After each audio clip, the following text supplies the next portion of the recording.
Good evening, everybody. Melissa here, and we are jumping into this AP World History review. It's good to see so many of you logged in already on the chat. I see a ton of questions already in the parking lot, so we are going to jump right in tonight. For tonight, my focus in talking is going to be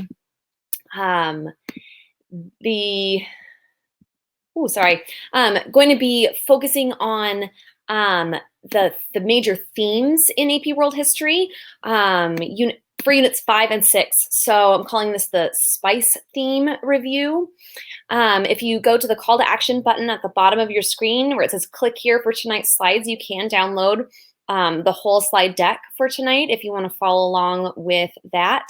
I'm going to run through these as fast as I can in order to leave us some time for questions as well. It's going to take me definitely more than an hour, but I'm going to try and keep it snappy and fast. I'm really just focusing on units 5 and 6 tonight. I know that a lot of you are trying to do your big holistic reviews as you are preparing for maybe your final tests in class and definitely for that national exam on Thursday. But the last few weeks we've been working through these SPICE reviews kind of in chunks, so I want to stick with that and really stick to units 5 and 6. So just as a heads up, if we are going through some questions in the parking lot, and if I'm seeing a lot of questions that are from outside that time period, I may not get to those until the very end. I'm really going to prioritize questions from 1750 to the present and try to stay focused on that tonight. So I'm going to jump right in. We're working through the themes. I use the acronym SPICE for these College Board themes, but they are the same 5 themes that the College Board uses. I'm also working through the key concepts. So you're going to see some numbers on some of my slides that look like weird code or something. And it's the key concepts, those College Board main ideas that they really want you to know about. I created a condensed version of this for my students. So this tiny URL link that you see on the screen right now is the link to my PDF for all 6 time periods key concepts. And if you are really worried about how should I study, man, download that. If you use those key concepts and all of the great stuff that's been published here on Fiveable, the ultimate guide for world history, some of the mega SPICE charts and things like that that are out there. These are all really great tools to help you connect important information together, because that's really what's happening there. This key concepts PDF is shared publicly. If you are struggling to access it, it may be because you're using a school computer or a school account and your district may not allow you to access documents that are shared from outside your network. So I'll try and send things to people directly if I'm able to, but I can't talk and manipulate too many tabs at once and stay focused on what I'm trying to talk about. So if I don't get it to you right away, I will try and get that sent to you before the night is over. So I'm going to break it up, units 5 and unit 6. So unit 5 is 1750 to 1900. And I'm going to talk really quickly through that time period and then talk 1900 to the present. And I think it's a good idea to do this because these are time periods that the College Board often uses in their questions, as well as just having an idea of kind of big chunks of history can help you keep track of trends and patterns and when things change and maybe why things change. So as we dive into this unit 5, 1750 to 1900, that's where we're looking at this very first section. So before we dive into specific themes and trends in those themes, there's 3 big ideas that link all of these themes together in this 1750 to 1900 chunk of time. One is industrialization, which is that fundamental shift in production from human to machine labor. The second is imperialism, which is the expansion of empires. And in this 1750 to 1900 time period, the Europeans are going bananas empire-wise. And then this is also the period of revolutions. Kind of the big named revolutions in AP World History happen in this particular time period. And it's resistance against existing governments, empires, as well as revolutions against the prevailing social order. So these are the 3 big ideas, and you're going to hear me talk about industrialization, imperialism, and revolutions in relation to a bunch of the ideas that I'm going to talk about tonight. So my process tonight is I'm going to go one theme at a time. I'm going to take social and hit a bunch of ideas about that social theme. Then I'm going to pop into the parking lot and look at questions, particularly questions that are related to that particular theme. So if you have a question and I don't get to it right away, it'll stay there in the parking lot and I may get to it a little bit later in the evening. If you see questions or if you think of questions that are related to that particular theme that we are on, go ahead and upvote those. That's really gonna help me out and make sure I answer those best questions. So for folks who haven't been with me the last couple of weeks, when you see this word social or society in AP World History questions, the question you really want to ask yourself about is, how do people interact with one another? Because sometimes people get social and culture mixed up, and that can really harm your answers sometimes in the SAQ, LAQ, DBQ area. So when we're thinking about social, that's why this is gender, family, race, class. Those are the four kind of big things we think about with social. So continuities. There's some important continuities that you want to keep in mind from previous time periods into this new time period. So in the previous time period, 1450 to 1750, with the connection of the Atlantic world, we see the emergence of the Atlantic slave trade, and that continues into this next chunk of time, 1750 to 1900. The slave trade itself begins to dwindle in the early 19th century.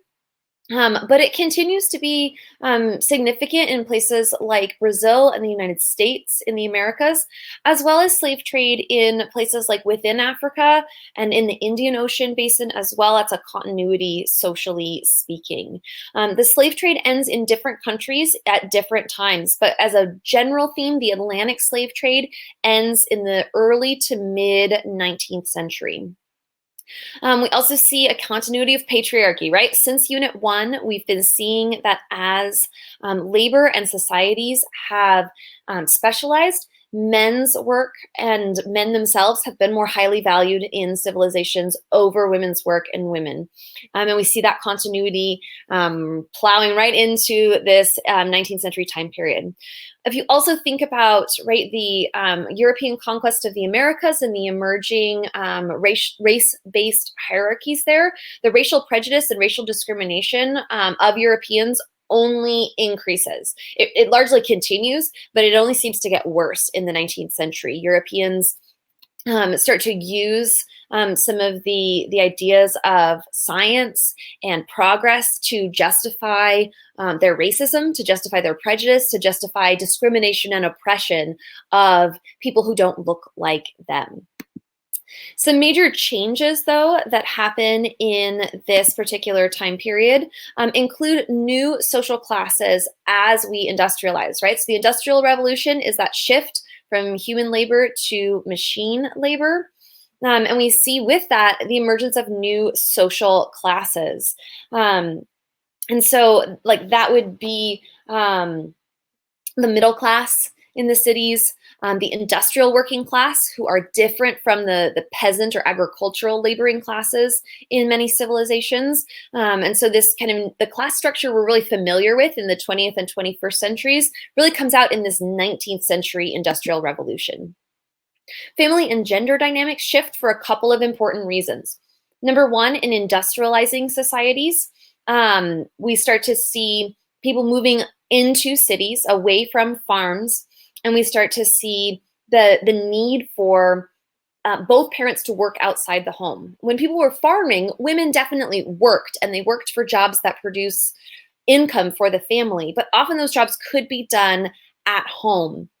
Whereas men might take jobs outside of the home, not just literally outside, but away from the home. Within cities, though, we start to see an increasing number of women taking jobs. And so some societies start to put restrictions on women's abilities to take jobs because of that continuity of patriarchy. But we're starting to see this new gender dynamic of unmarried women working jobs outside the home, and of married women also needing to supplement their family's incomes and finding new ways to do that in the context of this new industrializing society.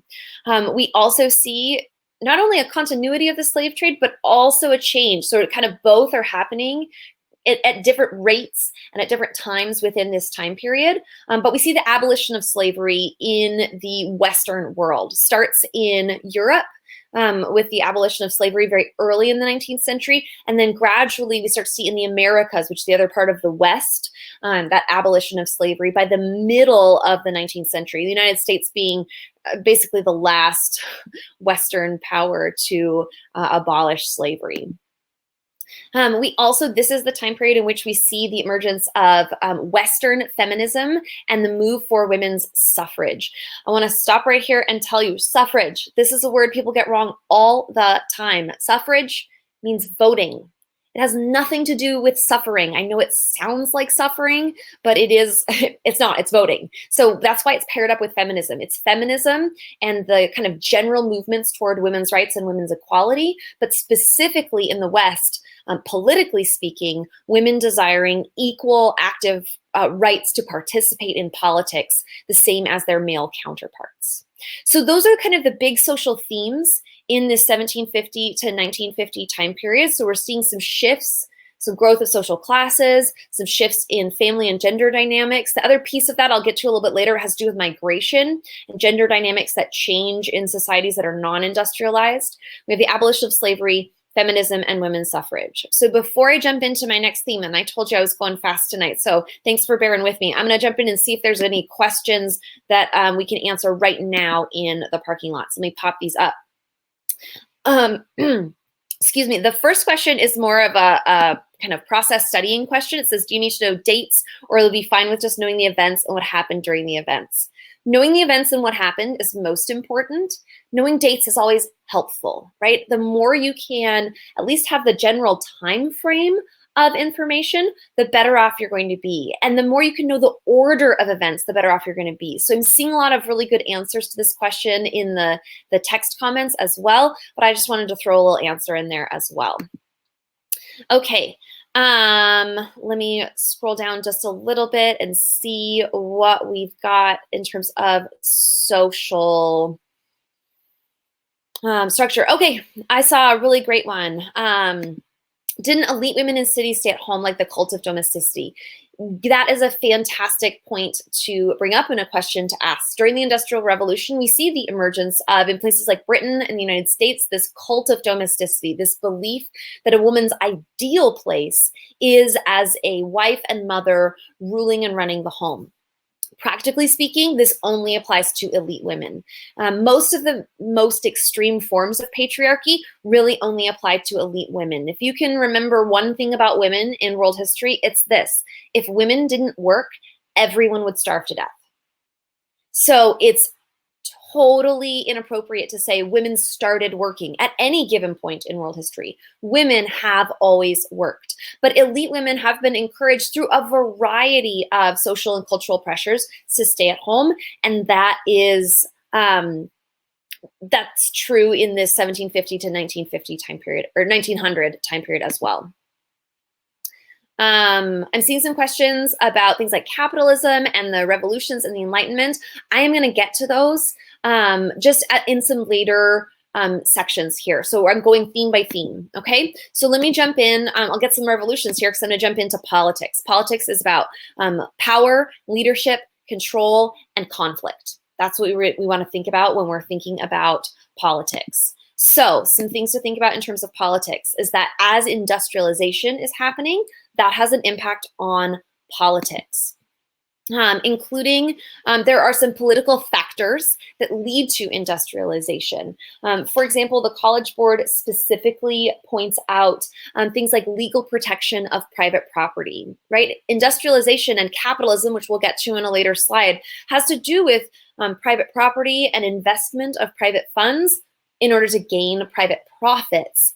And states or countries that had protections for private property tended to encourage greater amounts of industrialization versus states that had a lot more state control of the property. So if the government controls a lot more land and resources than individuals do, those are places that are less likely or less quick to industrialize than places where individuals control that sort of a thing. We also have examples of state-sponsored industrialization. So one great example that you should be thinking of with state-sponsored industrialization, and I'll bet it's going to pop into the chat any second now, everybody's going to know it, it's Meiji Japan. The Japanese, after their borders are forced open by American merchants and American Navy ships, decide to rapidly industrialize, and the government not only promotes industrialization, but actually sends out government-paid for, government-sponsored missions almost to other countries to find out about industrialization. Russia also has state-sponsored industrialization.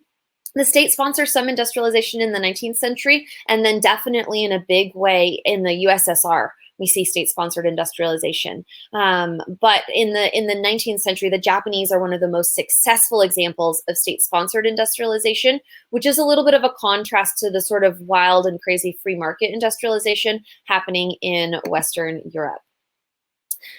With industrialization, we see that there's kind of a backlash and a counter movement with industrialization. So as things are shifting, we see people seeing the results of industrialization and not being entirely happy with it. And so many times they then push their governments to make changes, to make reforms. So governments wind up making economic reforms, changing tax structures, or creating business-friendly models that will allow people to be successful at industrialization. We also see government creating laws that represent social reforms.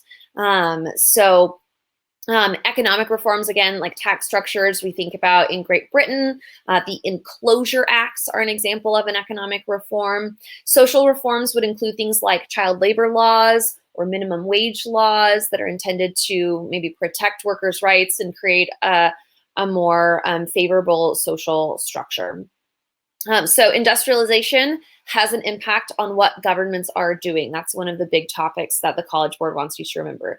The Enclosure Act, sorry, I'm seeing that pop up in the chat, is a law in Britain that allowed private landowners to buy up land that had previously been controlled by the state, and turn that land into state-owned farmland rather than government-owned farmland. With government-owned farmland, peasants in Britain could just settle on the land and farm it. With privately owned farmland, now these large landowners could force people off of the land or force peasants living on the land to essentially become their employees instead of people just living freely and farming the land where they happen to be.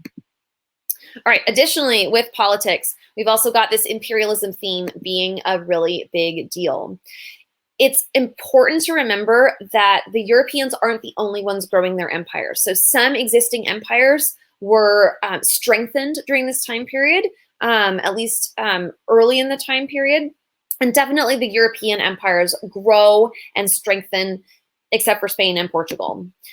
This is the time period where we start to see Europeans actually conquering territory in Asia and the Pacific, versus the previous wave of imperialism, which was largely focused in the Americas, and European interactions in Asia were more trade-based and less conquest-based. This is the time period where we have the scramble for Africa, which is that process by which Europeans sat down at a conference table and divided Africa amongst themselves without asking the people in Africa what they thought about this plan. And then the Europeans had to go to Africa and actually take control of the land, which they did both through negotiation and through violent conquest. So the conquest of Africa by Europeans is both begun and largely completed during this time period, with, of course, the exceptions of areas that were never conquered fully by Europeans, such as Ethiopia.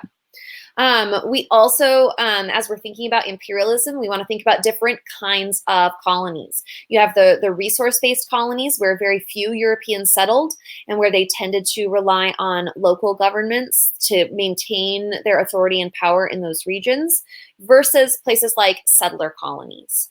Where Europeans would actually move to that land and establish it essentially as an outpost of the home country. So for this, you might think about the differences between most of the colonies in Africa.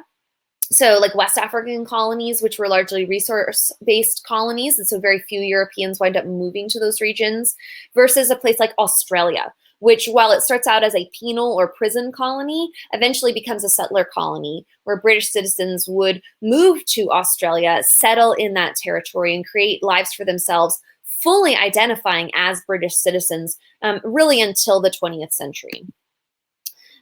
We also see examples of imperialism that isn't related to, or that isn't about conquest and land in particular.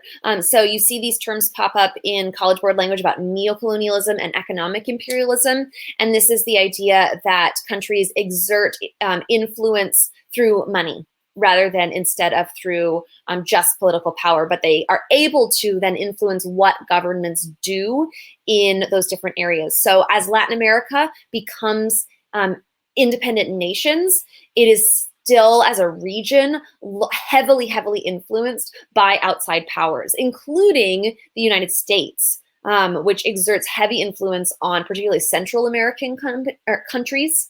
And we see also this economic imperialism in the Caribbean and some other parts of the world. So lots of imperialism, lots of conquest, and Europeans and Americans and Japanese taking over a lot of new territory in this 1750 to 1900 time period. But, and this is really important, a lot of people forget that when we talk about resistance, rebellions, and revolutions, we're not just talking about the Americans and the French, right? When we're talking about these revolutions and rebellions, we're talking about anti-imperialist movements. So early in the time period, right, 1750s to the early 1800s, we're seeing this Enlightenment influence. The Enlightenment are ideas and philosophies that come out of Western Europe in the 18th century. So the early part of the 1700s, these are guys like John Locke and Rousseau and some of these other thinkers who are promoting ideas like individual rights, private ownership of property, political participation, a lot of the things that sound really familiar when you start thinking about documents like the Declaration of Independence or the Declaration of the Rights of Man and the Citizen, or even some of the documents that come out of Haiti and Latin America during those revolutions. We've also got this upsurge of nationalism during this time period. So nationalism is that belief that people who identify as a nation or a unified cultural unit should also have their own state or an autonomous political unit. So nationalism is a big factor in revolutions, rebellions, and resistance movements against empires. But anti-imperial resistance is true throughout the world and throughout the time period. So anti-imperial resistance includes, right, the 13 colonies, which eventually become the United States. They are opposed to being part of an empire that they don't see as meeting their needs. But it also includes the Haitian Revolution, which strives for the independence of people of color in the territories of Haiti. It includes the French Revolution. Well, no, I take it back. The French Revolution is not anti-imperial because France is a big empire. It's like the one exception to this anti-imperial resistance. My bad. I need to slow down before I say crazy things. But anti-imperial resistance also includes resistance movements in India, the rebellion of 1857 in India, or rebellion movements like the Maji Maji in German East Africa. These are movements that were ultimately unsuccessful. They did not create independence or freedom for the people engaging in these movements, but they did represent resistance against the empires that were trying to control these regions. Slave resistance. So Haiti is a great example of successful slave resistance, but it is important to know that slave resistance was present throughout the slaveholding world, and especially in the Americas. So we see slave rebellions and slave revolts in North America. We see them in the Caribbean. We see them in Latin America.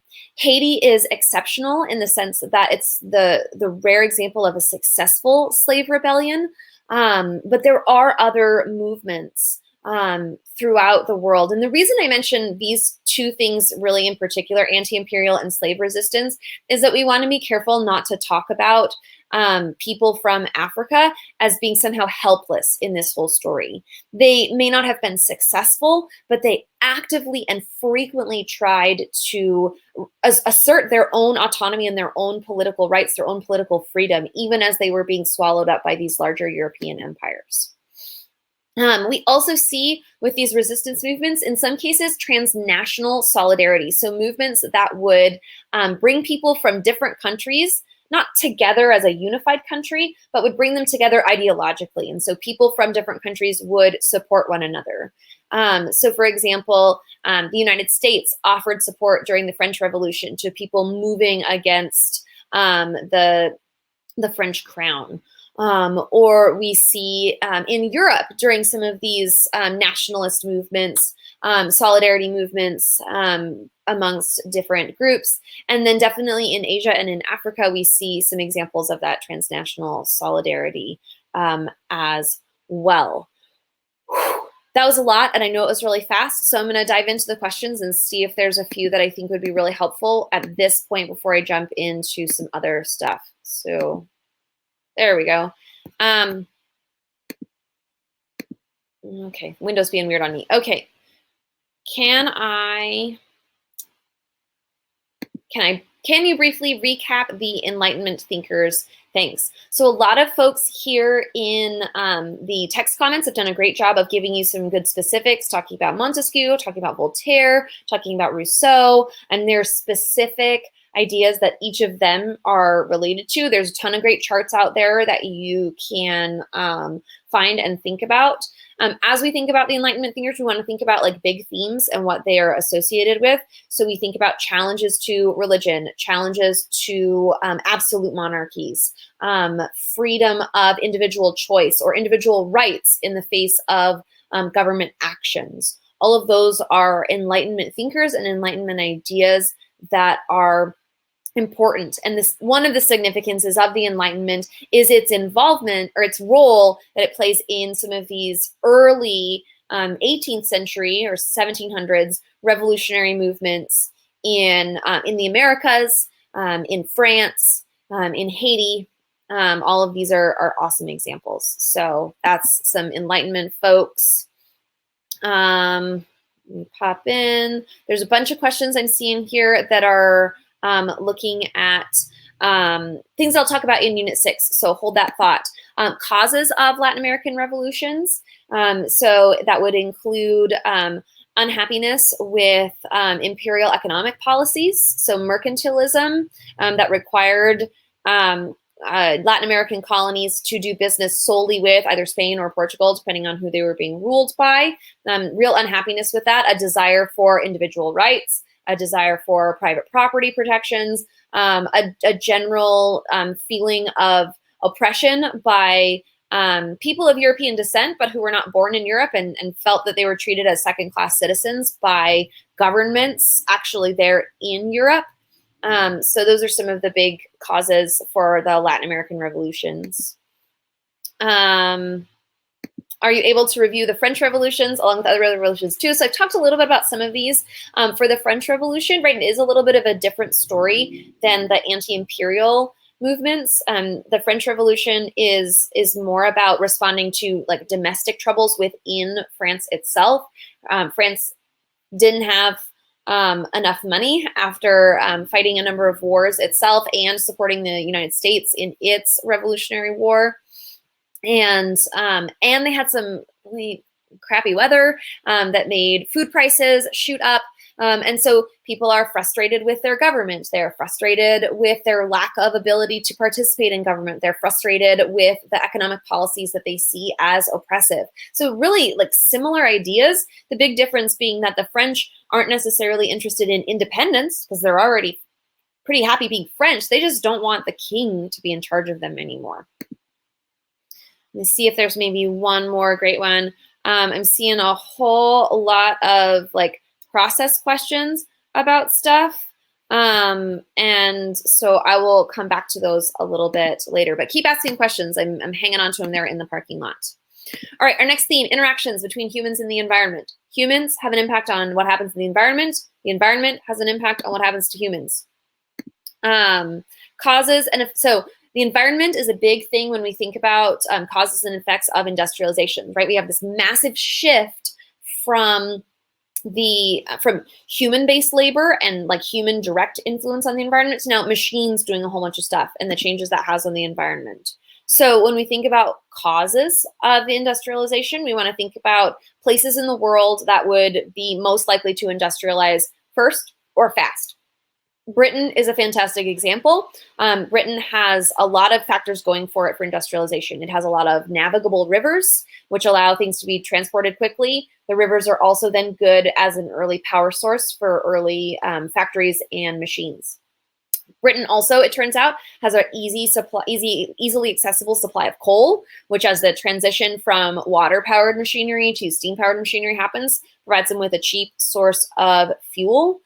Britain has a lot of coastline, which allows them to trade and both get materials that they need, but also sell materials, making industrialization profitable. Right, so a lot of geographic luck goes into causes of the Industrial Revolution. We also want to think about demographic causes of the Industrial Revolution, and this is an important one to think about, which is that the population of Europe in particular spikes before the Industrial Revolution really gets going. There is also a spike that happens as a result of the Industrial Revolution, but suddenly there's a ton more people, and that has to do with a few things. One is that the plague stops wiping out everybody every 25 years or so. Sanitation improves so that the plague isn't as big a deal. The earliest technologies with the Industrial Revolution are associated with agriculture, so we have more effective and more profitable agriculture, and some general health advances as part of the scientific revolution is kind of a third big one. And all of these things contribute to a population spike. And when you have this population spike, you now need like something for all of these people to do. And so that incentivizes the development of new machines, which incentivizes people to go to work in these factories, encourages city growth, which draws in more people. And it's kind of this self-perpetuating cycle. So environmental and demographic causes of the Industrial Revolution. The Industrial Revolution, of course, has a massive impact on technology, right? Machines and new sources of fuel for those pieces of technology, but they become more efficient, more effective, faster. They can do stuff a lot cheaper. So those are some important technological things to think about. And I just talked about urbanization and that process of drawing people into the cities. That's a feature of this as well. Because remember, this theme about humans and the environment is like, where do humans live? Why do they live there? So that's why we're talking about demographics and urbanization in that same category as like coal and rivers, stuff like that. Another piece that's a really big deal in this theme, interactions between humans and the environment, is that we now have some significant changes in migration patterns of humans. First of all, there's a lot more people moving around the world. As transportation gets to be more efficient and faster, so we have steam engines both on trains as well as steam engines on ships. So we can go more places, we can go places faster. People start moving over greater and greater distances in order to seek work. So that's a big change in migration patterns. Urbanization is also a migration pattern during this time period. So people are being drawn into cities either by opportunities for work or really being pushed out of rural areas into cities. As farming becomes so much more efficient, there isn't as great of a need for hand agricultural labor. And this really applies only in industrializing areas. So this is Europe and North America primarily, Japan as well. These patterns of migration are a little bit different for the non-industrialized world. So as these patterns of migration are changing, they also have an impact on demographics, right? We start to see a couple of things happen. Sometimes as people are moving into large cities for work, we see whole families moving. But when people are moving over greater and greater distances, we start to see patterns emerge where men tend to move first, and sometimes exclusively. Men will leave families back home and move into cities looking for work with the hope of returning to those families. But sometimes whole families do wind up coming often in what's known as a process called chain migration. But we also see that as people are moving into cities and moving over greater and greater distances, so they're farther and farther from home, we see something called ethnic enclaves. This is a term that refers to people of a particular ethnic group coming into a new place and creating communities within larger cities. So if you think about Chinatown in any major city, if you've been to a Chinatown, or sometimes Italian districts are called Little Italies, or there's a whole bunch of names for them, and they often have what kind of sound like really stereotypical names, and that's unfortunate because those are the really easy to remember names, but they're not always super respectful of the cultures that are represented. But the idea is that if you're coming far, far away from home, so if we think about migrants coming, for example, from Europe or from Asia to the United States, they might create communities that are like home within the cities to which they are migrating. I see a great question there in the chat about indentured servitude migrations, which is an awesome point to bring up because not all of the migrations are voluntary. The kind of industrial related migrations are largely voluntary, but as we think about imperialism and its impact in these changes on migration patterns, we definitely do see indentured servitude and slaves being, or not slaves, workers being required to move to locations within a particular empire in order to pay off debts that they might have to bosses or to companies from that kind of imperial country. All right, so let me pop in and look and see what questions we have about the interactions between humans and the environment. Got a lot of social and cultural questions. All right, can you talk about some of the global migrations of this period? So I'll do a quick recap of stuff I just said, just so that it gets timestamped here. We've got a couple of different kinds of migrations happening. We've got voluntary migrations, people moving, looking for jobs, but choosing the places to which they move. So this is the urbanization of Western Europe. This is migrations to and within the United States in some cases, but also we have forced migrations. So we have indentured servants, people being forced into servitude in particular locations in order to pay off debts. We also have forced migrations that are just simply forced relocations. So if we think about indigenous Native American populations in the United States being forced out of traditional homelands and onto reservations, that would be a global migration during this time period. We see Aboriginal communities being forcibly relocated in Australia as well. Those global migrations, those are a couple of different patterns that are important. Oftentimes men are the primary migrants. And then a process called chain migration, a man who settles in a new region and decides to stay there long term might seek to bring his family to join him in that new location. But in some cases, men would migrate temporarily with the hope of returning home or the need to return home. If we think about labor in Southeast Asian colonies, so European colonies in Southeast Asia, they would accept migrants from China, but on a limited time basis. And the expectation is that these Chinese migrants would have to go home and would not be allowed to resettle and relocate into these new colonial regions, in part to keep the labor force disrupted enough that nobody would seek to challenge European superiority in some of those regions. So that's a great question. Seeing still a ton of stuff about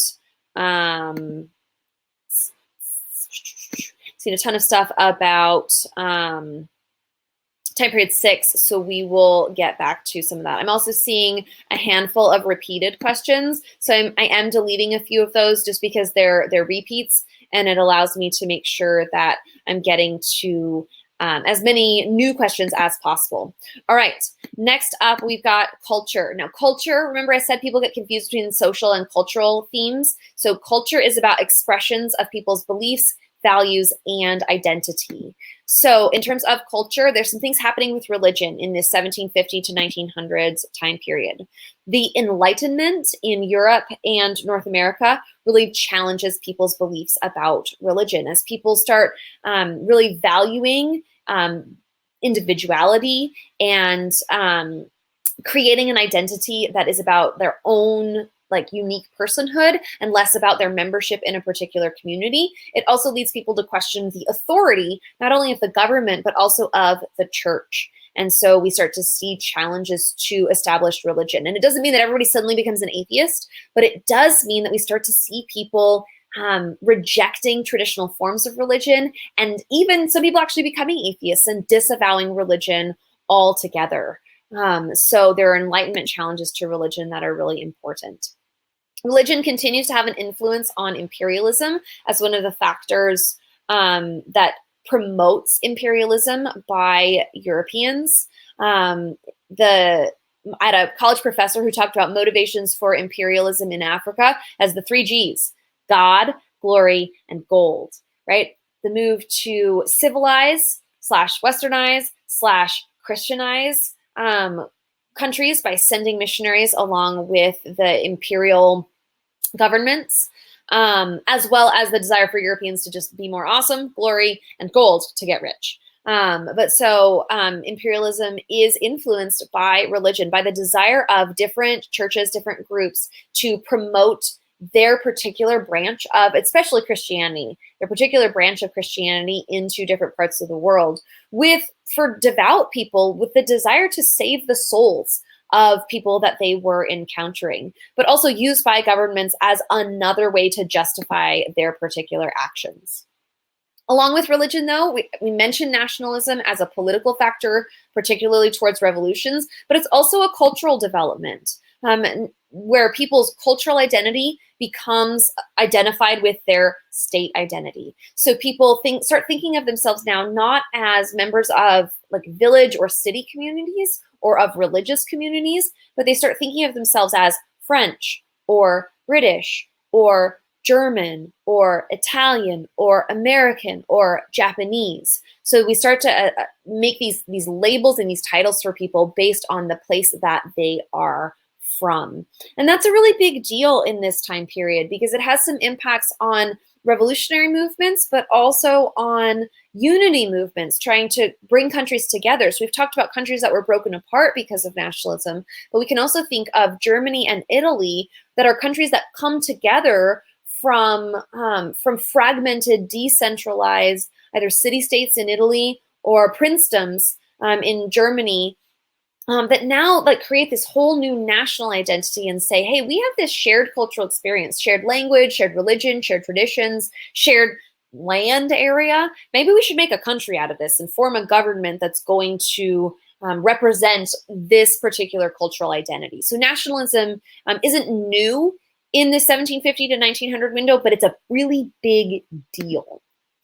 Imperialism has some of its own kind of specific cultural impacts. A lot of cultural ideologies that people held at home justify their religion. So as people turn toward science in Europe, for example, they start to justify imperialism and justify racism by taking scientific principles and layering them on top of their beliefs about conquering other people and European superiority and dominance. There's that justification. Social Darwinism is a term that you hear associated a lot with the 19th century and with imperialism. That's a really big deal in this time period. But also, right, culture and cultural identity is used to challenge imperialism. Nationalism challenges imperialism. Indigenous religious movements challenge imperialism in Africa and in Asia. One of the big factors leading to the Indian Revolt of 1857 is religion. And the fact that the British had no respect for Hinduism or Islam in India actually allowed Hindu and Muslim Indian nationalists to unite together and to attempt to resist British imperialism in India. So culture and people's beliefs and identities and values play a role into rebellions and revolutions and oppression and imperialism. So it's both sides, because each group of people is coming at it from their own particular cultural perspective. We also continue to see cultural diffusion. So as more and more people in more and more places are coming into contact with one another, we see the spread of different ideas, beliefs, values, traditions, languages, all of those kinds of things. This is just a continuity from earlier time periods that continues to spread. I'm going to pop into questions because I know I saw some relating to culture. So let's take a look and see what some of that stuff is. I'm seeing a ton of questions about socialism and communism. So we're going to take a look at that. This phrase it has a question mark, but I think it's a statement. All the ideas of the Enlightenment that spread and had a heavy influence on the world. So we've talked about this a couple of times already. Individual rights, individual participation in government, protection of private property, individual freedoms, equality, not the way we think of it in 2019, but equality in the sense that humans have dignity and worth, and that it's not just the kings. In many cases, Enlightenment thinkers are like, hey, all men who are just like me should be equal participants in government, in society, in what happens in our world. So those are the Enlightenment ideas that are a big deal. I'm seeing a lot about like practice tests and some stuff like that. We're going to get to time period 6, people who are wondering about that. A lot of these are time period 6 questions or things that I'm either going to talk about soon or have already talked about. So let's jump into economics. This is a big one. It was a big one in Unit 4. It's a big one in Unit 5. I'm going to go as fast as I can, but still give you good definitions on stuff. So economics is about money, it's about stuff, and it's about labor. And we want to remember all of those things for economics. So industrialization, industrial production, that has a big economic factor. There's also economic causes for industrialization. Countries that had a lot of access to resources, both domestically and through their empires, were more likely to industrialize first or fast. Production-wise, countries that had improved their agricultural technology and their agricultural productivity, how much they were producing, advanced fastest, tended to also industrialize quickly along with that. The factory system is a big deal with industrialization. So thinking about, right, mechanized production being housed within the building of a factory. This is a system that develops in the 18th and 19th centuries and then spreads to other parts of the world. So it's not particularly like unique to all these different regions. Everybody's learning from these ideas of this factory system and adapting them, adopting them, and improving them in their own places. It emerges in Western Europe, spreads really from Britain into continental Europe, spreads into North America, and then spreads from Europe and North America into other parts of the world. When you're thinking about industrialization, it's good to think about 2 different waves of industrialization. The first wave of industrialization is like early factories, textile production, steam-powered production, but kind of that early mechanization. But there's this second industrial revolution. The College Board actually calls it that specifically in the key concepts. So that's a phrase that you might keep your eyes open for. And that's thinking as we get past the early waves of industrialization. Water pumps, steam engines, spinning jennies, flying shuttles, those kind of textile-based sorts of things, to production of steel, new chemicals that are being produced in industrial processes and then used for industrial processes like chemical fertilizers, pesticides, insecticides, those kinds of things. The development of electricity, that's in the second wave of industrial revolution, and more precise machinery. We start to get the assembly line system in the second industrial revolution, which allows for advances in military technology, transportation technology, so railroads and steamships in the first wave, automobiles in the second wave. As we think about manufacturing, we see a general increase, well, not a general increase, a wild increase in manufacturing outputs, particularly in Europe and the United States because of industrialization. So as we're thinking now, everybody's making a ton of stuff. Now they want to trade it and make a bunch of money from it. So capitalism and trade. This is where I'm gonna define capitalism and I'm gonna talk about it. And I think that's one of the questions here. So let me find the question so I can timestamp it here in the video. Give me just a second. So those are about responses, socialism and communism. Oh, I know I saw it. No, I saw it. Sorry for the dead air. Amuse yourselves in the chat for just a second. I just want to make sure that we're getting... Okay. I think the place I'm seeing it best, someone was asking about responses and effects of capitalism, communism, and socialism. I'm going to define capitalism right here, and I'll do a little bit of answer to this question right here in it. So capitalism, you'll see it on the left on this slide. Capitalism is a political but primarily economic system. It just has real political impacts. So it's a system where trade and industry are controlled by individuals rather than the state. So individuals can invest in business opportunities, inventions, innovations, those kinds of things, and directly reap the profits of those with varying levels of intervention by the state, but the government doesn't control these things. The government doesn't own all of these new inventions, whereas in previous eras in history, the state would assert control over major portions of the economy.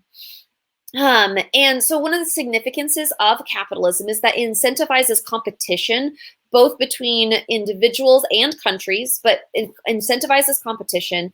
It allows individuals to create profits, and it shapes Western economics throughout the 19th and 20th centuries. And so impacts of capitalism include the emergence of the middle class. That's an effect of capitalism, to answer this question from Emma. The wild growth in wealth inequality, especially in cities where people who are able to invest can make huge profits. People who are workers are often exploited under early capitalist systems. Communism and socialism then actually come out as responses to capitalism, where people look at the inequalities and the abuses of people with wealth under capitalist systems and desire a better system, and they say, hey, the government should come back in and take control of the means of production. So they should take control of business and resources. And if the government under socialism, or if the people under communism take control of these things, then they can help more evenly distribute both resources and profits to the people who are working in order to make those profits happen. So that's kind of like really fast, big picture of capitalism, communism, socialism, responses and effects. We'll get a little bit more of that when we talk Unit 6. There's another term, though, that shows up in Unit 5, 1750 to 1900. That's liberalism. So liberalism, it's a political and economic ideology that believes that small government is best and the rights of the individual are particularly important. So the significance, and liberalism and capitalism often go together, but this belief encouraged governments kind of stay out of regulating the economy, facilitates the growth of capitalism in the beginning as it emerges as a system, and liberalism continues to be the economic philosophy of a lot of more... In the United States, we would say conservative economists. So like Republican economists tend to be economic liberals, which I know sounds super duper weird, but it's the idea that like individual rights are the most important thing. That's what makes it liberal. Instead of saying that the government's rights are most important, it's that the individual's rights are more important than the government's rights. So that's capitalism and liberalism in a really quick form. I am sure there are a ton of awesome Quizlets with definitions that you can use to review these terms as you're going.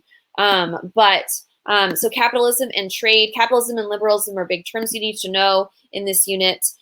We also want to think about places that are not industrializing.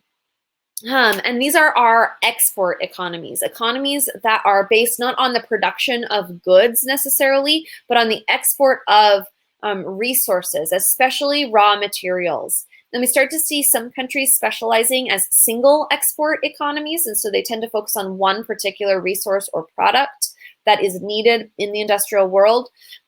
Imperialism plays a role in this, where empires would have certain colonies that specialize in certain types of resources or goods that are needed in the industrial world, and then those industrial countries would manufacture finished goods and sell them back to those export economies. And so the export economy is really beneficial to the head country in an empire, but it is going to produce economic structures that make it difficult for new countries in Unit 6 as they decolonize to compete economically because they haven't particularly diversified under this export economy system. There's globally trade growth, right? There's a lot more trade happening. Resources and finished goods are moving all around the world, but the advantage in this system goes to Europe, North America, and a little bit Japan, but mostly to Europe because they have access to the resources in the colonies, and then they have the markets, the people in the colonies that are going to buy all of their finished goods. So I'm going to take a drink here. Hang on just a sec so I can get my voice back. So as we talk about economics, we're talking about money, trade, production, manufacturing, stuff, and labor. So we talked in the interaction section about migration patterns. We do have voluntary relocation of workers. We also have a continuation of coerced labor. This includes indentured servitude, servitude to pay off a debt. This also includes slavery in this time period, as well as other forms of coerced labor, either state coercion or like private company coercion, forcing people to work for them. If you think about the quota systems in Central Africa and the Belgian Congo, so private companies are requiring labor from the indigenous population with the full support of first King Leopold and then later the Belgian government. If you look up Belgian Congo or King Leopold and the Congo, don't do a Google image search on that because it's pretty horrific. Unless you need those images to help you remember. But this coerced labor, I always think about Central Africa and just really the horrible ways that Europeans are imposing labor requirements on indigenous people without providing really any infrastructure, any supports, any goods in exchange. It's basically slavery. They were just calling it something else. The rubber the fields, because it's jungles, but rubber plantations. Absolutely. Yeah. Also, when we think about labor, we want to think about the responses of laborers. So in industrializing areas, this is where we see labor organization. We start to see the emergence of labor unions and labor organization groups who seek to use their strength in numbers to get better treatment for their workers. So they promote political reforms like child labor laws, minimum wage laws, health and safety regulations, but they also then negotiate directly with companies. And so we see like worker strikes start to emerge as workers unify together. And if they all agree not to work, they can force the company sometimes to make better working conditions or better pay for them. We also see labor organization or worker organization in some cases as a backlash to industrialization, where skilled artisans who resented being replaced by machines would attempt to boycott or picket or even sabotage industrial areas. If your teacher or your textbook talked about the Luddites, that's what that group refers to. These are people who rejected technology because they were skilled laborers who were being replaced by unskilled laborers who could be paid less and who could be taught to use these machines. I'm seeing a great question here in the chat. Can I please explain the difference between coerced labor, slavery, indentured servants, serfdom, etc.?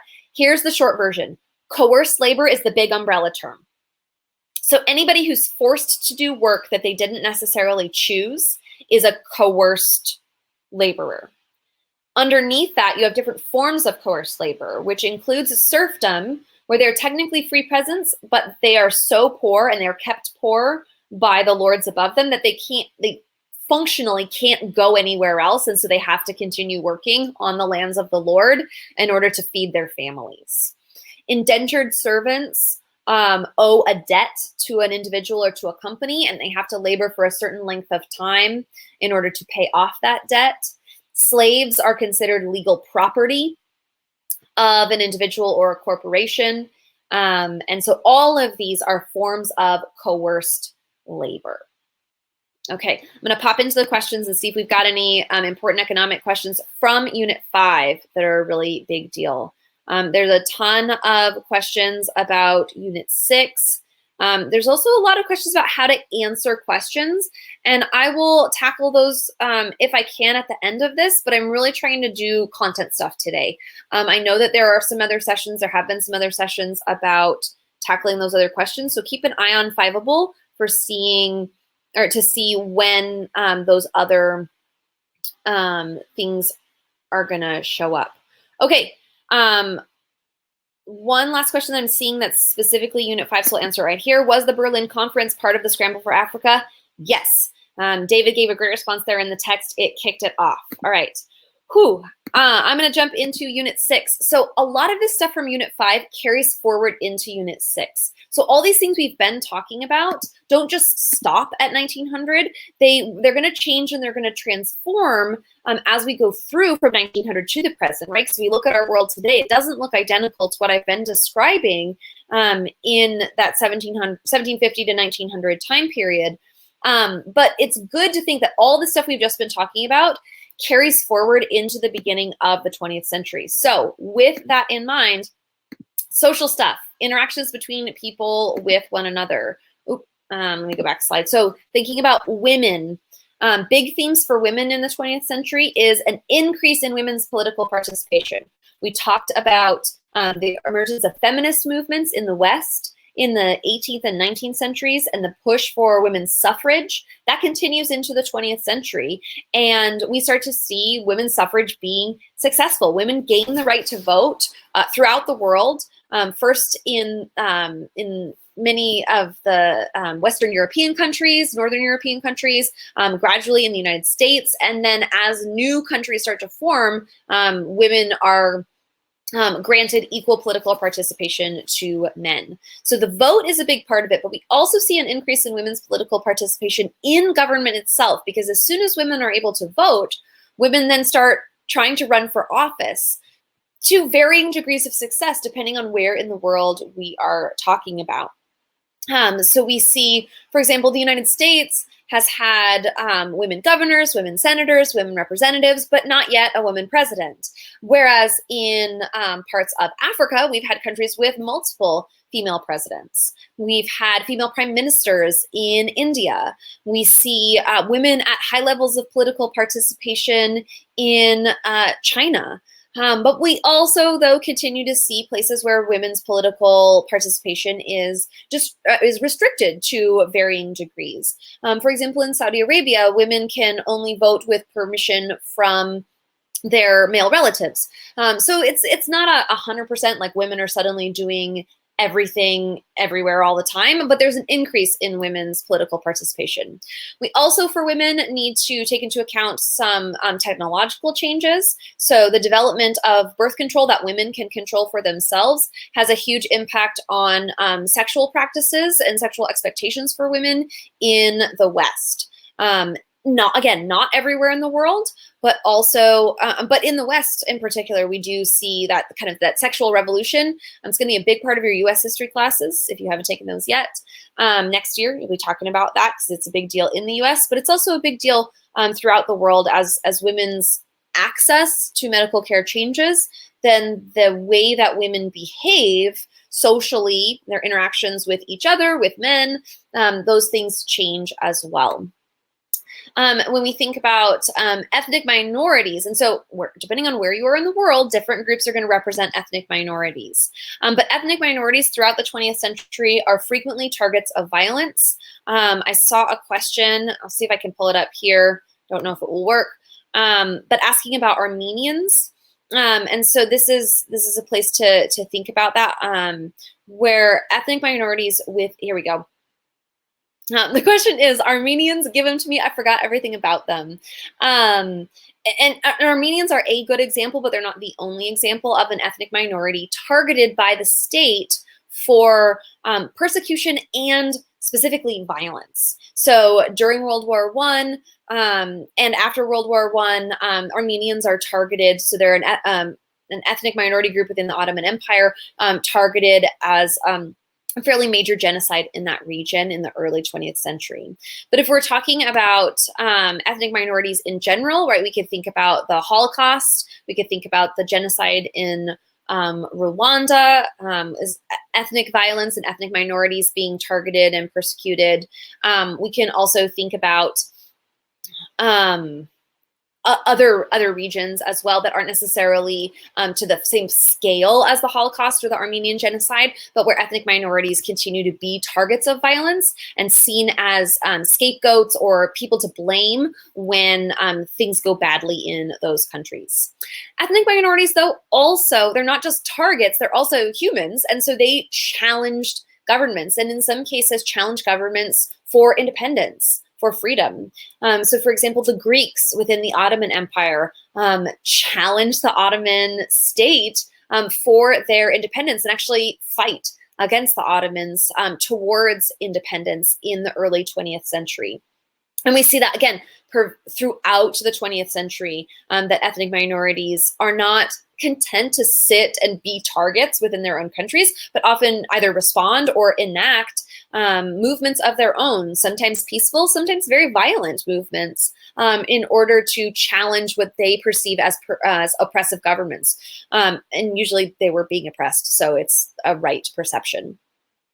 One of the broad themes that shows up in Unit 6 socially, and the College Board really just like kind of paints this broad brush, but it's that education, work, and politics all became, in general, more inclusive. So more people at different social levels, different ethnic or religious groups, different genders gain access to greater levels of education, greater participation in different kinds of work, more participation in politics. And you could come up with a million examples to counter this, right? Exceptions to inclusivity in education, work, or politics. But overall in the 20th century, the trend is toward inclusivity, even if it doesn't meet full equality. So those are the big social trends. And I haven't given you a lot of examples and dates and things like that, because some of those are going to come in other sections on this. So just bear with me. I know many of you are freaking out about dates and things like that, and I am sympathetic to you, but I want to give you big themes, because those are the things that are likely to stick. The dates are just going to fall out because there's just too many of them to memorize. So socially speaking, I don't remember any particular social questions. Oh, wait, there was one about feminism. Let me see if I can find your feminism question and make sure that I've given a good answer to what you actually asked about. So is feminism from this period, and I think you meant that 1750 to 1950, the first wave of feminism, and what's the difference between first wave and second wave feminism? This is an awesome question. So first wave feminism emerges in the 18th century, and into the 19th century, and is really pushing toward equal political participation, and it's largely focused in the West. Second wave feminism emerges in the 1960s and 70s. As women have gained equal political participation, they now start to seek other forms of equality, and this varies from place to place. So in the West, we see an emphasis on not only legal equality and political equality, but also economic equality. Sorry, I just got to charge my computer, that's why I'm moving around a little bit. But in the global South, we see second wave feminism trying to, in some cases, create better communities for women and for men, or for creating greater protections for mothers, for example. So second wave feminism varies a lot, but in the West, second wave feminism is not only economic, it's also about like gender expectations, sexual freedom, those kinds of things. So yes, there is a difference. you're unlikely to be asked very specifically about first and second wave feminism, but knowing kind of the trends in feminist movements are really good things to pay attention to as you get into the 19th, 20th, 21st centuries. Somebody asked me in the chat about third wave feminism. That's a term that gets used in the 21st century by some groups because, of course, feminism, even in the United States, is a really varied thing. I am not going to have time to go into it in a whole lot of detail, but the short answer is yes, there's a third wave feminism, and it's really looking at like how do we define womanhood? How do we define what feminism is? Can you be a feminist and love high heels and makeup? Can you be a feminist and want to be a stay-at-home mom? Can you be a feminist and right? It's third wave feminism is really that answer to like what is feminism in 2019. Okay, let's dive into politics. There's a lot of politics in Unit 6 or to 1900 to the present, and it's really easy to get bogged down in specifics and in dates and things. And so I really want to encourage you with this political theme not to panic, right? The College Board at all times wants you to know the big picture more than every detail about every little thing. So one of the big themes, politically speaking, is what I call the fate of empires, right? What happens to empires? Why aren't there just a bunch of big empires like there have been throughout all of world history, right? Dating back to the end of Unit 1, we see the emergence of empires in places like Egypt. And empires are the theme of world history, politically speaking, until the 20th century. So older land empires. This would be the Russians pre-Soviet Union. This would be the Ottomans. This would be the Mughals, although they've largely declined by the 20th century. And the Qing dynasty in China. So it was right, land empires. That's who we're thinking about here. The land-based empires fell in the first half of the 20th century as a result of what the College Board calls internal and external factors. So internal factors are going to be things happening inside the country itself. These are going to be rebellions or revolutions. Russia, China, looking at you. These are going to be weakness in the government, poor leadership. These are going to be factors like poverty or famine, right? Those are internal factors that lead to the dissolution of empires. I'm not going to go into specifics about the fall of every empire here because I don't have time. But external pressures are going to be pressures from outside countries. So invasions. Japan in both Russia and in China, Europeans in China and the Ottoman Empire. The fact that the Ottomans were on the losing side of World War I contributes to its dissolution as an empire. So the older land-based empires fall, particularly in the first half of the 20th century. European empires gain power leading up to and right after World War I, and then lose their power mainly after World War II. So the European empires actually gain greater control, greater power, in some cases as a result of World War I. Some European empires gained territory as a result of World War I, but by the end of the 20th century, there are just tiny fragments of empires left in the world. And there are still like remnants of these imperial territories. If you think about the fact that in Canada, the Queen of England's face is on the money. That's a remnant of the British Empire and the Commonwealth connection between those two nations. But we don't think of Canada as being part of Great Britain. It's an independent country. And so there's a dissolution of European empires. We need to think of examples of peaceful independence. Canada is kind of a good example in a way because they're not truly independent, but they separated from direct British control very peacefully.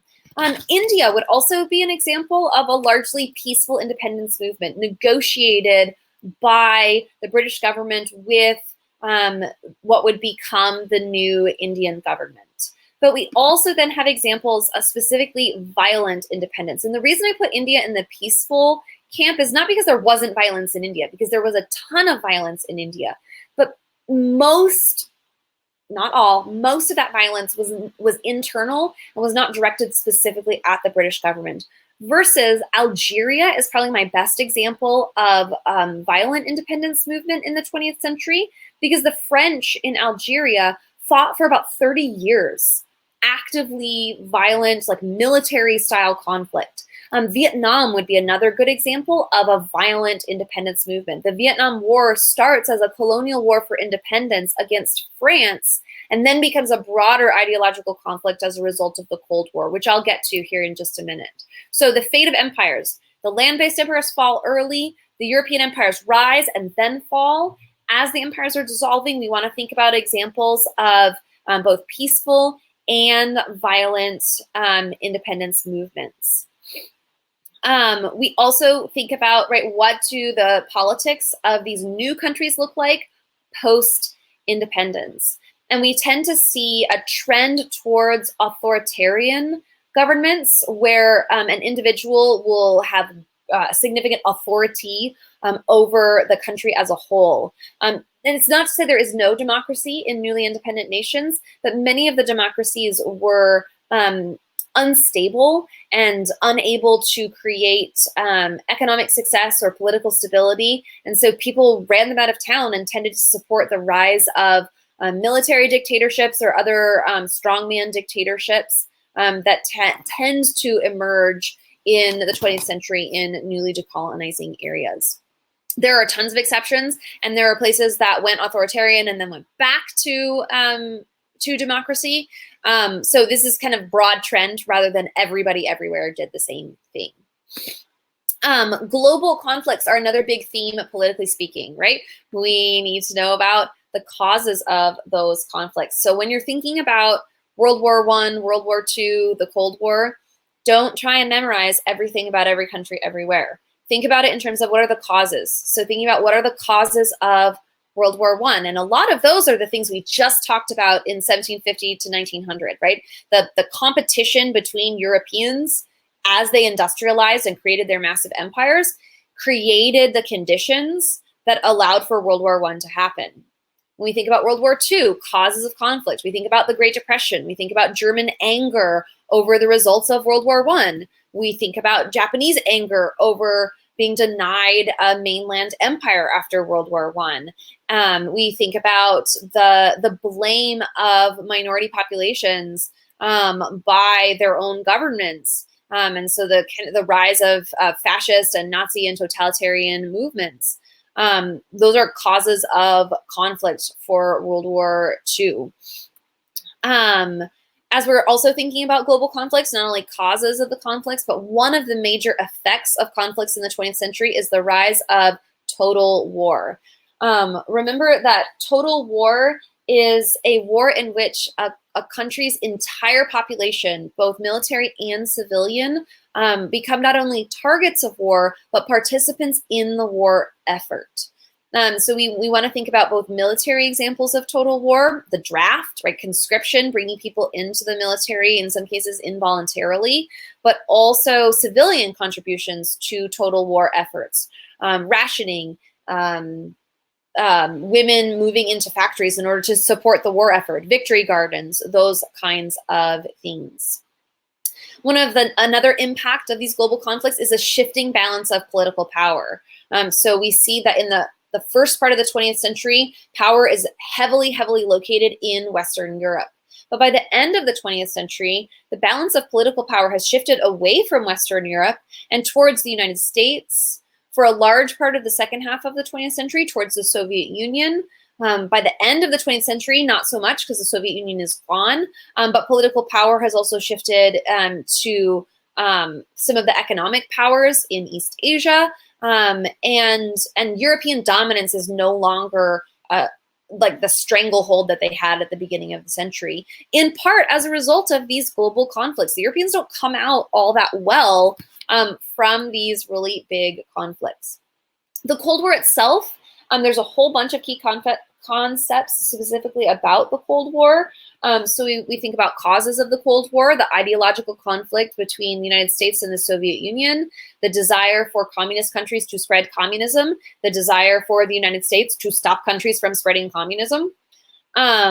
We think about, right, the Cold War and how it was actually enacted, very different from the two world wars in that it's fought through kind of political tensions, nuclear development, and proxy wars. Proxy wars is that term for wars that are supported by the various powers within the Cold War, but not fought directly between, say, the United States and the Soviet Union. So Vietnam, we see both sides in Vietnam being supported by the various sympathetic powers. That's probably the classic example of a proxy war. Soviet invasion of Afghanistan and the United States response to that is a proxy war as well in the Cold War. And then we want to think about the fact that the Cold War produces new military alliances. So we have the emergence of NATO, we have the Warsaw Pact. We also have, some other kind of big picture things. Countries that have to choose now sides. Who are they going to align with? Or are they going to attempt, as India does, to be non-aligned with either side during the Cold War? Non-alignment was very, very difficult and in some cases very costly because countries then couldn't access the economic supports that were being offered to allies of the various superpowers. Part of these global conflicts, we already talked about targeting of ethnic minorities, but we want to remember that ethnic violence, genocide, and terrorism, the targeting of civilians for political gain, is a part of these global conflicts, especially as we get into the latter part of the 20th century. And then as we think about global conflicts, one of the responses to global conflicts are attempts at striving for world peace. So we want to think about, at the end of World War I, the creation of the League of Nations and the attempts to not have other wars, right? They called it at the time the war to end all wars. It didn't work, but that was the goal. And so after World War II, then the creation of the United Nations and other transnational organizations that would allow countries to have someone arbitrate or mediate in between their conflicts without having to go to war themselves. So yeah, oddly, one of the impacts of the global conflicts is the fact that people were striving for world peace because they didn't want to see these conflicts continue onward. So I've got a question here. What are all the factors that prompted the end of the Cold War? I probably can't name all of them, but I can name a handful of them. The United States wildly outspent the Soviet Union militarily and simply won the arms race. That's a factor. The Soviet invasion of Afghanistan was really damaging when the Soviets lost and couldn't conquer Afghanistan.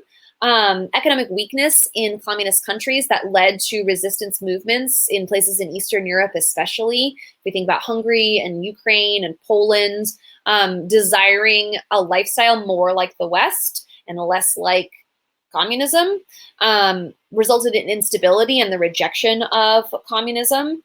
And then the instability of the Soviet Union itself. The Soviet Union's collapse really led to the end of the Cold War because there's nobody left to fight, but also led to an end to the global. Saw China as significant a political threat as they saw the Soviet Union.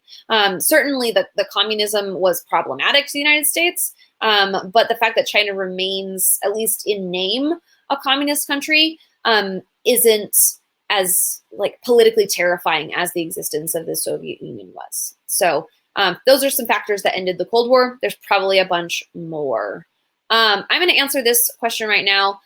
What are some important dates that we should most definitely know? It would be a good idea to know the dates of the major time chunks that the College Board is likely to use. So thinking about the dates associated with the time periods. Those are dates that you should for sure know. The suggestion to look at the must-know dates is a great one from Corinne. There's also just the fact that, right, if there's a big event and you happen to know when it happened, that's a good thing. More important to know about the events themselves than to know all of the specific dates. So for World War I, it would be great to know what year it started and what year it ended. You don't necessarily need to know when any particular battle was fought. Same thing for World War II. When did it start? When did it end? For the Cold War, that not as many hugely radical dates, but decades, kind of what was going down in the 40s, in the 50s, in the 60s, in the 70s. That kind of thing is maybe a little bit more useful. So I'm seeing some economics questions. Can I bring up major events during the Cold War? Skylar's really hit it with the space race, the arms race, Vietnam War, Korean War. Those are some great examples of major events. Again, I'm talking kind of more thematically, so that's a great answer right there.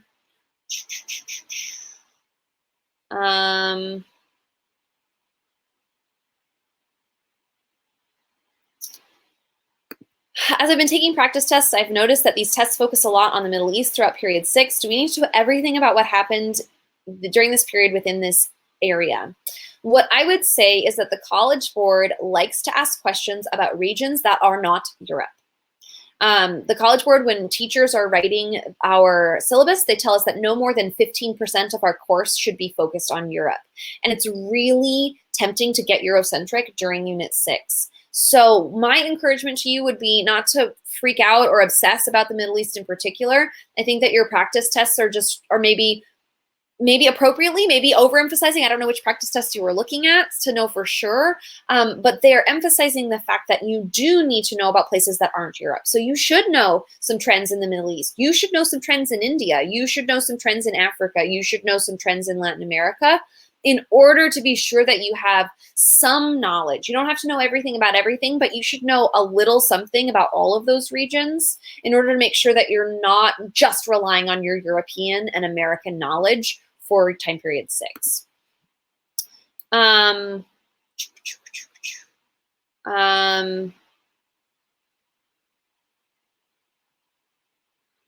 Okay, I'm seeing a lot of questions about like economic stuff that we'll come back to. Here's a great question that's political, so I'll answer this one here and then I'll jump to my next theme. Can I explain fascism? Skylar, you're doing awesome. I don't know what school you're from, but clearly wherever you're doing studying, whatever your teacher is telling you is great. Fascism is an extreme form of right-wing authoritarian government. Fascism in particular is Italian, although Spain as well has a fascist government in the middle part of the 20th century. It's a little different from Nazism, but they share a lot of similar characteristics. So right-wing meaning very conservative, very rooted in the tradition of the particular place. Authoritarian meaning that the government and often an individual in the government has an enormous amount of authority or power over every aspect of people's lives. So people's rights, the laws, but also the economy, sometimes even down to like how many people can meet together in a group. And fascism is a response to what people in Europe saw as the failures of democracy. Because after World War I and with the emergence, the Great Depression, a lot of Europeans are looking around going, this sucks. These governments that we have put in place are not doing what we wanted. These kings that we have are crap. These democracies are a joke. Like, we should just stop all this nonsense, put someone awesome and powerful in charge who promises to bring our country back to its former glory and greatness, even if it means having all of these pretty harsh restrictions, and even if it means targeting minorities within our population for blame, which was often a characteristic of fascist governments as well. So that's fascism, and it is a political feature of time periods, this last time period in the 20th century. So interactions, humans and the environment, right? This is about the environment. This is about technology. This is about populations. So I'm just going to plop it all up here all at once for this particular one as we think about some technology stuff. We want to think about technologies that relate to communication and transportation. The big theme here is that they reduce the problem of geographic distance. People can communicate across large distances. People can move across large distances faster, cheaper, more reliably. Medicine means people live longer.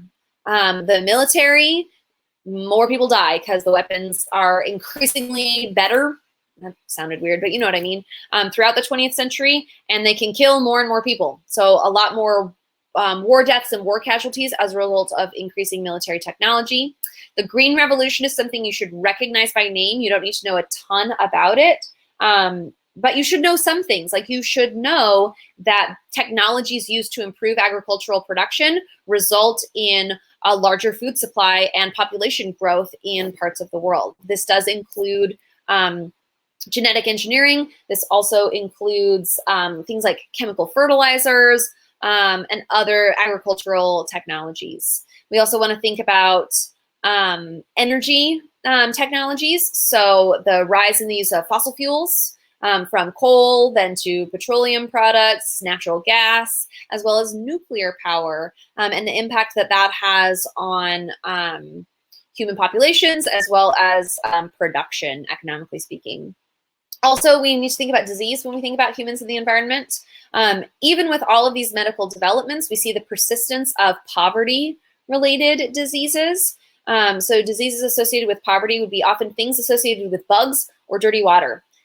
So cholera, diphtheria, those are examples of diseases associated with dirty water. Malaria is a disease associated with bugs. So these are poverty-related diseases because people who can't control, people who don't have a lot of resources can't always have access to clean water and don't necessarily have everything that they need. We also have new epidemics. So the influenza outbreak of 1918, but also HIV and AIDS in the later part of the 20th century. We have longevity-related diseases. So that would be things like cancer, Alzheimer's, in increasing amounts as people live longer and longer lives. I'm going to keep flying through this so we can have some time for questions later. The environment itself, right? Humans have an impact on the environment. This is pollution related. This is climate change related. And as humans have an impact on the environment, there's an inequality in who gets more strongly impacted. So people in wealthier countries feel the impacts of environmental damage less than people in poorer countries. And there are resistance movements then against that. Demographically or population speaking, we've got growth and longevity. People tend to live longer lives, and there are way more people in the 20th and 21st centuries than at any point in human history. People are displaced for a variety of reasons, often relating to political things. So as empires fall, some people are displaced as a result of the creation of new countries, or the creation of countries where people no longer feel welcome.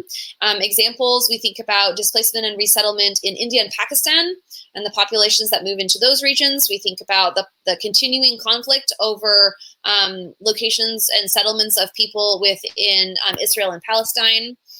Migrations continue in the 20th century, relating, and they continue for all the same reasons that we talked about earlier, right? Voluntary migrations, seeking work or better opportunities, but also involuntary migrations, people who are forced to move because of economic situations or political situations, refugees. Those are folks who are involuntarily migrating. All right. I'm going to fly because I just got a little notice saying that I'm running out of time, and I want to get through as much of this as I possibly can. So culturally speaking, in time period 6, I'm just going to pop all these religion pieces up here at once. So religion-wise, in general, we see a trend that started with the Enlightenment of the importance of religion declining overall in the West. However, we do see religious challenges to imperialism. We start to see religious movements rejecting the idea of large-scale empires, or rejecting the idea of being ruled over by people who don't follow the dominant religion of the region. We also see religious reactions to modernity. Some religious groups accept and embrace modernity. Some religious groups reject modernity and seek to return to more traditional groups. When you hear the word fundamentalist associated with any religious group, fundamentalists are people who are rejecting modernity and seeking to return to traditional values. Popular culture also is impacted in time period 6. Popular culture is used to challenge old assumptions about race, gender, class, politics, right? Old assumptions about the world are challenged in and through popular culture. Popular culture is used to create political and social change, right? Even if we think about the rise of social media and its role in politics, all of that is part of this global process that we are describing. And one of the big themes to think about when we think about religion and popular culture is globalization. Globalization is the increasing interconnectivity of people around the world. And so as people are more and more connected to one another, that influences religious beliefs and attitudes. That also influences popular culture, right? Because there's this intermingling of cultures and cultural values. So my students were educating me this week about K-pop bands. So that's now my new favorite example of globalization and popular culture. The fact that my American students know the names of more than one K-pop band. Right, shows us that increasing interconnectivity and its impact on popular culture. I'm pausing on questions for right now, and I'm just going to fly through economics and then hit as many questions as I possibly can. So the Great Depression is a huge economic theme in this time period. It is a cause of global conflict, World War II. It is also, it has a number of important government interventions that come as a result of the Great Depression. So a phrase you might hear sometimes is democratic socialism. Democratic socialism involves individual participation in government, often through voting, but heavy government involvement in the economy. So democratic socialism is the political and economic response to the Great Depression we see heavily in Northern Europe. Britain, a little bit in France, but places like Scandinavia are pretty heavily democratic socialist. We also see communism, which is an extreme form of socialism. And that brings me to a question that I know is in here that I definitely need to answer. Can someone please explain to me what's the difference between socialism and communism? Fantastic question. Socialism is where the government controls massive parts of the economy. Everything from owning businesses and factories itself to controlling who works where, potentially. And sometimes it's less extreme than that, but that's sort of extreme socialism. Communism is socialism, but ideally, the people themselves are the government altogether. Practically speaking, all of our communist countries in the 20th century are totalitarian socialist states. They call themselves, they self-identify as communist, and I think that that's a totally appropriate term to use because it is the self-identified term in the Soviet Union, North Korea, Cuba, China. But from an economist's perspective, they're maybe better described as totalitarian socialist states because they never get to the point where the people collectively make decisions together, which would be the difference between socialism and communism is who's making the decisions. Is it the government selected by or appointed by, created by whatever mechanism, or is it everyone together? And communism ideally would be everyone together. All right. Carrying onward. So communism is a response an intervention towards the Great Depression. It's an extreme form of socialism. I put in quotes, collective government ownership or control of the economy, because the language of communism is used by communist states. But practically speaking, the control is in the hands of a small group. The Communist Party leadership has control over what the rest of the people in the country do. So collectivization, when we think about like collectivized farming, the idea would be that the land is taken away from private ownership and given to the hands of the collective. But the collective doesn't really mean everybody who lives and farms on the land. It really means the representatives of the Communist Party in that particular place who then decide what's being farmed, who's responsible for farming, production and distribution schedules, those kinds of things. But there's also non-communist totalitarian or authoritarian states with very limited political participation by people and extreme government control. So fascism and Nazism, which we've already talked about a little bit on the political slide, those are responses to the Great Depression. So they have a place here on this economic slide.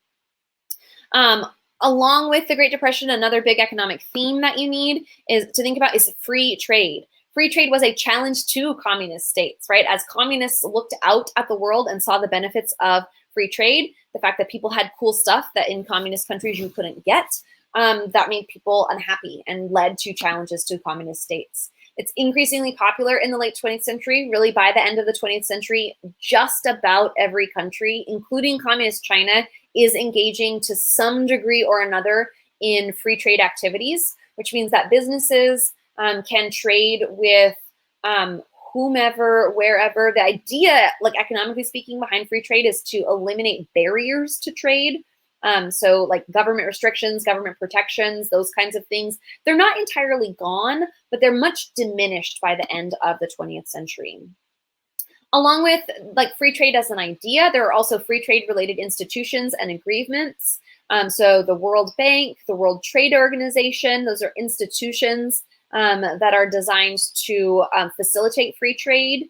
Agreements, things like the North American Free Trade Agreement, or NAFTA, that you might have seen in the news as something our current president really dislikes. But there was an agreement to create fewer barriers to trade within the North American continent. And there are agreements like that. The creation of the European Union, for example, is a free trade agreement that allows for people and goods to cross borders freely in Europe without restrictions that might have previously been in place. Along with free trade, we got to talk about production. Technology increases productivity just like it did from the Industrial Revolution. That's a continuity carrying forward and increasing into the 20th century. But production shifts away from the West to developing nations. So think about the fact that there aren't a lot of goods that you own that are produced in the United States anymore. They're mostly being produced in other parts of the world. They're being produced in China. They're being produced in Vietnam, Cambodia, Bangladesh, depending on what the product is.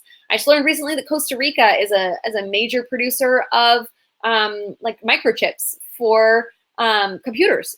So developing nations are producing a lot more stuff, and Western previously like industrialized nations are now more consumers of those goods rather than producers of those goods. There continues to be ties between old empires and their former colonies. Sometimes preferential trade agreements, sometimes just the realities that a colony that specialized in a particular product needs to sell that product to their old imperial overlords and winds up still buying a lot of stuff from them because those relationships already exist. We talked a little bit about inequality that emerged as a result of human impacts on the environment. We also think that globalization leads to inequality. Not everyone benefits equally from greater connectivity between people. And so there's resistance movements against even some of those free trade organizations and agreements. There's heavy resistance. When I was in high school, there was a major riot in the city of Seattle against the World Trade Organization because people felt that this massive international organization was unfairly damaging their community's ability to prosper. So that's, globalization and inequality. That's my best example. And then labor-wise, labor is generally more free in the 20th century than at any point previous in world history. Every country in the world by the 21st century has legally outlawed slavery, but labor is still very unequal. There is still labor that is slavery. It's illegal, but it exists in every country in the world. And even in paid labor situations, right, there's a great amount of inequality in how much labor people do and what people are paid for their labor. And all of those factors continue to be really unequal. All right, I've got about 15 minutes left. I'm going to see, that's the end of my slides. So I'm going to bust out, hang on a sec. I'm going to bust out as many questions as I can fit in the next 15 minutes. So this is a question about analyzing documents. So the best way to analyze documents, not really the theme of what I'm talking about tonight, but the best way to analyze the document is to read it, understand what it says, think about how it relates to the question, and write as much or as little as you need to in order to accomplish that task. But there is no one magic formula. The main thing is to think about, how does this document help me answer this particular question? And that's true whether it's the DBQ or a stimulus-based SAQ. So that's just my quick answer to that. Thomas, I hope that helps you and the other 66 friends of you that upvoted this out a little bit. Best way to study so much info, study however works for you. People have been offering you a lot of good resources, both here and on the chat. Freemanpedia is awesome. There's lots of good Quizlets out there. Right now, the best thing for you to do with the limited amount of time you have left is to make as many connections between the information as you possibly can. So thinking about things in terms of spice themes is a great way to study so much info, because you can think about it in terms of patterns, changes, continuities, like, what do I know about women throughout world history, those kinds of things. And then pin whatever specific examples you can come up with to those broad themes. So, okay, so I'm thinking about women in world history. What do I know about women in this particular time period? What do I know about women in this particular time period in China versus women in Europe? Asking yourself those kinds of questions are one of my favorite ways to study. This is a really similar question about cram studying, so I'm not going to make that a separate question. What is the Great Leap Forward and why did it fail? Melody's done a great job of answering this question, but I'll just read the answer out loud for folks who aren't reading in the questions. Mao's attempt to have China modernize is the kind of the gist of the Great Leap Forward, and try to extend its power above Britain and the United States. It involves collective agriculture. It involves pressured industrialization.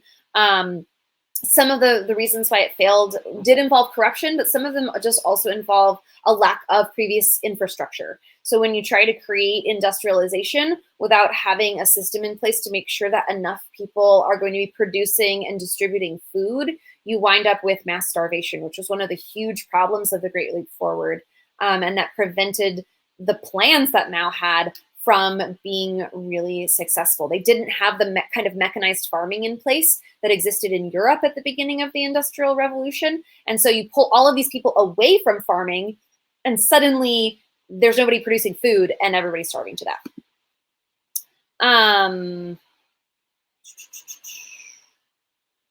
Communist China versus the USSR. So you're thinking probably similarities and differences.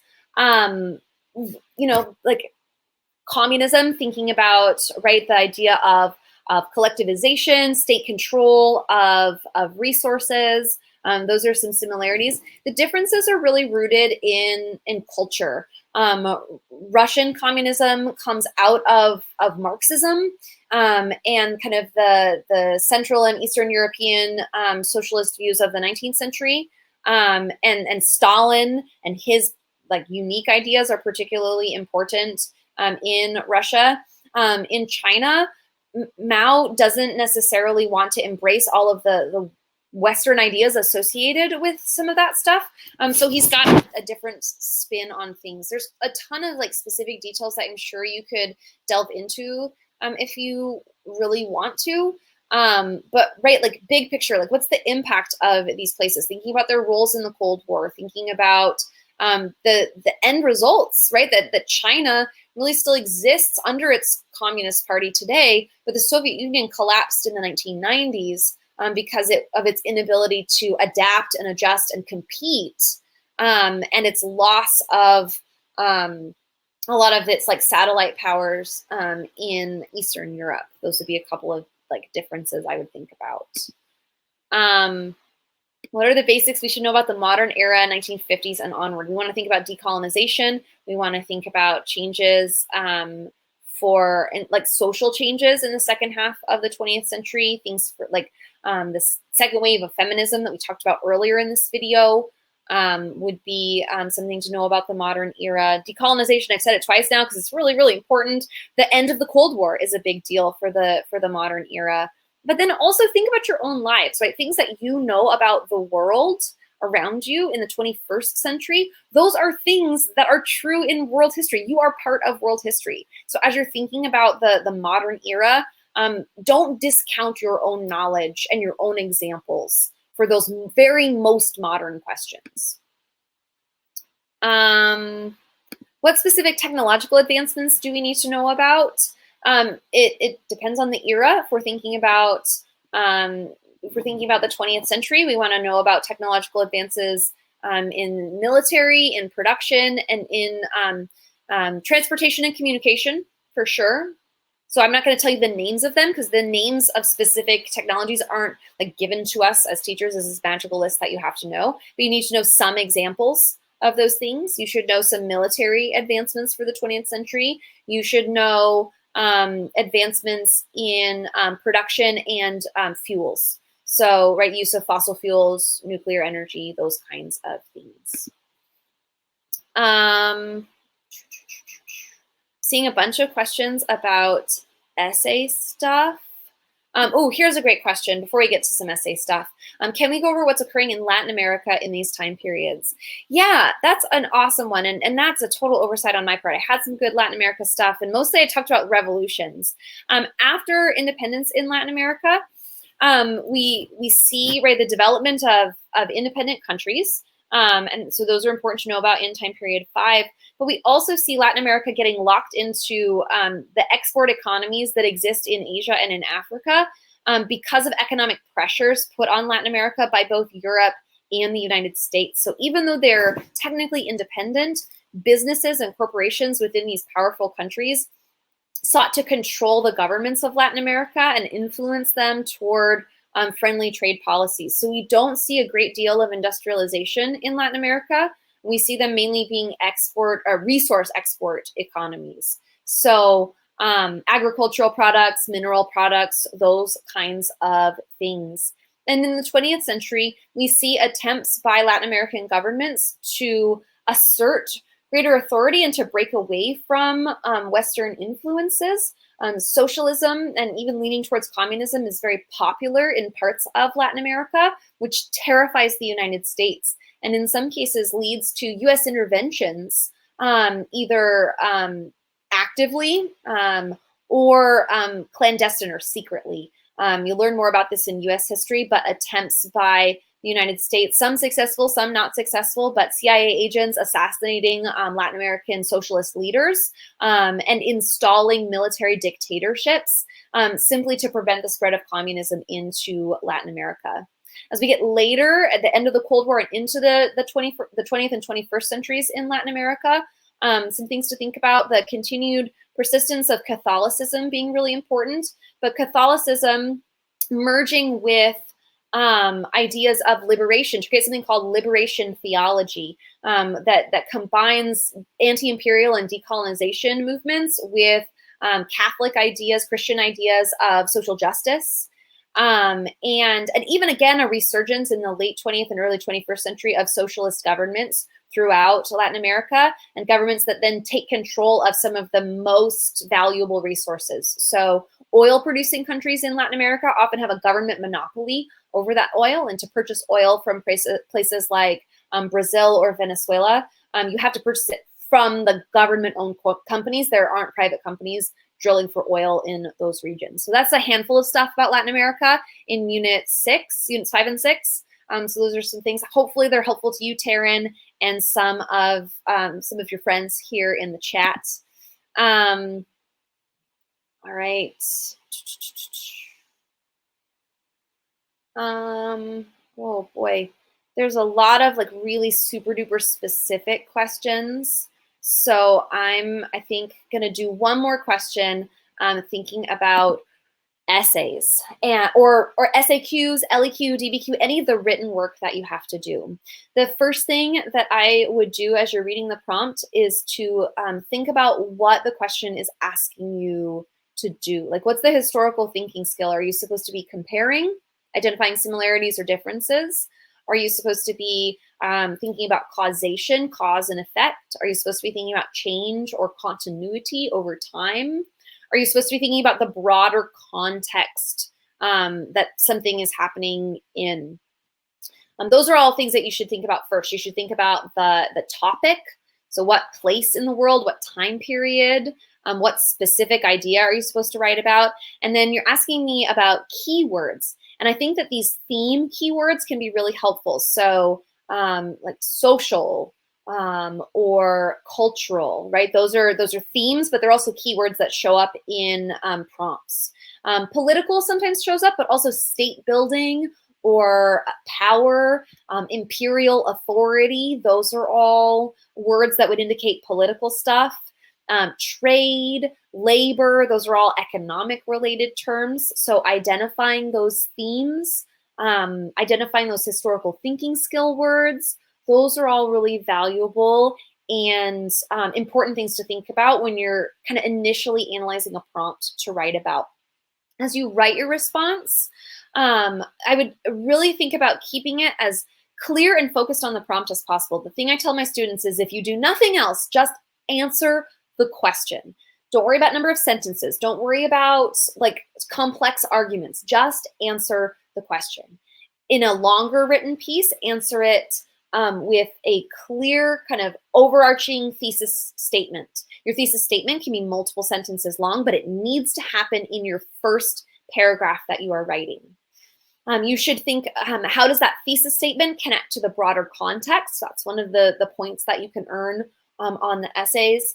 You need to think about what specific examples or details, both for the SAQ, LAQ, and DBQ, right? What specific examples do you know that relate back to your thesis or to your answer to the prompt? Make sure you give those specifics as much as you know them. If you don't know the date or the name specifically, describe it to the best of your ability and connect it back, right? Give your analysis. If you have to, after every fact that you give, if you have to say the phrase, this shows that, it will be exhausting for your reader to read, but you will still earn points because it's clear. So when in doubt, just say this shows that, or this means that.